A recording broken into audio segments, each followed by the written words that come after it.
try again with fans and with a parade and all that. One follow for you. You've been with Mark for a long time, off and on, obviously with the Blue and now here. It's how deserving is he of where he's at and what he's been able to do with his team? Thank you. Yeah, I mean, Mark's earned it. That's a theme around here and with this team is, you have the opportunity to earn whatever you want. Everything's kind of in front of you to go get and achieve. And, Mark is a great work ethic, great mind for the game. He does a good job of, keeping the focus of the team and aligning our mindset for where it needs to be. And, I can tell a difference between, you see players work on their game and improve skills, over the years. And, from when I've coached him, was coached by him the first time to now, I can tell he's improved at his craft. So, credit to him for just putting his head down and going to work. Next question is from Mohammed. Hi, Alex. Mohammed here from the UAE. I wanted to ask you, you spoke about the importance of the fans. How important is it to go to the finals and knowing you have home court advantage? Yeah, I mean that's obviously a great advantage for us. Obviously with our fans and how we've played at home this year. We tend to have great energy at home. But yeah, I mean that's what you work so hard for all year. You know, that's why you play the games during the regular season, and you don't just kind of hope to get to the postseason or just play for a number. Whatever the spot is. We had a game 7 against Denver that we played at home, which was I can't speak to what ifs, but it's hard to imagine us winning by 30 and then pulling their starters at Denver in a game 7. So just having that ability to know that if there's a deciding game, we get to play it at home is it's a good advantage for us. Thank you. Next question, Jeff Zilgett, USA Today. Hey, Alex, thanks for taking a few minutes this afternoon. I asked Mark about this. It's the 30th anniversary of the Oklahoma City bombing this year, and Mark said that everyone who comes through the organization pays a visit to the museum and memorial. I wanted to know what that visit was like for you, and how much I know you haven't been there a long time, but how much you can tell that that event has shaped and helped strengthen the community. Yeah, I mean, I went 9 years ago when I was in Exhibit 10, and then I played on the G League team. So like that should give you an idea of how maybe not serious isn't the word, but how much it means to the organization that is ingrained to us about what happened and how it affects the community. And I think why there's such a tight bond between the community and the team. Obviously, something like that you hope to never happen, and after it does, you just have so much empathy and sympathy for people that went through it and have to live with the consequences of that. But like I said, I think the cool thing about the organization is no matter how big, small, what your role is on the team, you make a trip out there just to learn about the history of it and how it did impact the community and understand why the relationship is so tight between this team and the organization and the community. Thank you, Alex. Excuse me. Next question is from Naveen. Hi, yes, thank you. Hi, Alex. Good luck in advance for the NBA Finals.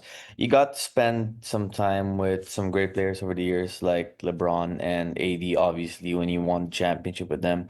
And now you get to spend time with guys like Jalen and SGA. What are some of the similarities that you saw in LeBron and AD that you kind of see in your all-star teammates now that made you realize right away that these guys were special basketball players? Thank you. Yeah, I mean, anytime you get all-star, all-NBA talent, it's usually not an overnight success. Like there's, obviously LeBron was anointed from when he was like 18, and AD was good coming out of college and high draft picks and all that. But even with those guys in their career paths, like there's a certain work ethic and there's a certain competitive drive that separates, good players from great players and, all-stars from all-NBA players and MVP candidates to winners. There's always a tangible competitiveness to be great every time that they're on the floor, and obviously the work ethic to go with it is what separates, like I said, one level from another, and both of those guys on my team now have that, just unbelievable talent mixed with really, really strong competitive drive to be their best and to be better than they were the day before, and then the work ethic to go with it. Next question is from Jim Conlon.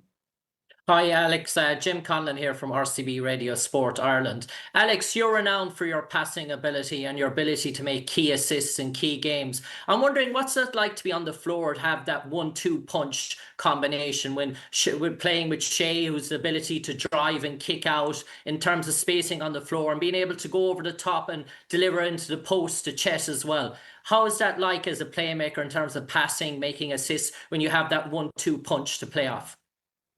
Yeah, luckily for me, I've played with some great players over my career, so I've gotten used to playing off of the gravity that these great players create, and Shea, Chet, J-Dub, they all have that, to where the other team has to really recognize where they are and usually commit more than one person to them. So for me, it's just about reading the game, and a lot of it is just like a numbers game, seeing where guys are matched up, knowing how teams rotate, stuff like that, and then obviously just being unselfish and finding the open guy. Christos, next question. Hey Alex, hope you're doing well. I'd like to ask you, as one of the vets of this team, and looking the young core that you have and the future, how bright is the in OKC? How refreshing for you is to be part of this young, ambitious team? And from your perspective, what makes this team so special, so good on and off the floor? Yeah, really excited to be here and play with this group of guys. Over the year, I've gotten to know them really well, and I'm very close. Just going through the battles of the regular season and the playoffs now with them. And even for being a young team, there's a mental and emotional maturity within the game that that they possess that has been honed and been drilled into them, I think, since they've been here, but also just some natural competitiveness that goes with that. That's made it really easy for me to just fall in line and do what I do best, which is play hard and play for the team. And sorry, what was the second part of the question? I forgot it. This team so special from your perspective, looking at the young core that you have? Yeah, I think what makes them special is like like I said, I think their ability to process things and learn so quickly. A lot of times with young teams in the NBA, there's a learning curve that is much longer and not quite as sharp. That I think we've been able to fast track and facilitate just the ability to progress. And I think that's it's a shout out to the coaches in the organization for allowing the guys to flourish in a good environment, but also a group of special guys that, like I said, are willing to sacrifice. They're willing to learn. They want to get better. They have the desire to grow. Whenever you get that, in young players, and then you put the competitiveness with it, there's opportunity for tremendous growth and success. Our final question will be from Tony from Mundo Deportivo. Yeah, thank you, Mark. Hello, Alex. Hello, Alex. It's Tony from Mundo Deportivo, Spain. Yeah, when you first arrived at the team, of course, you have already a lot of experience in the NBA, championship experience. But when Coach Mark Daigneault came up to you, presenting to you the idea of defense that he had, and as you were seeing this defense when in the process of getting used to it, what did jump out to you the most about it?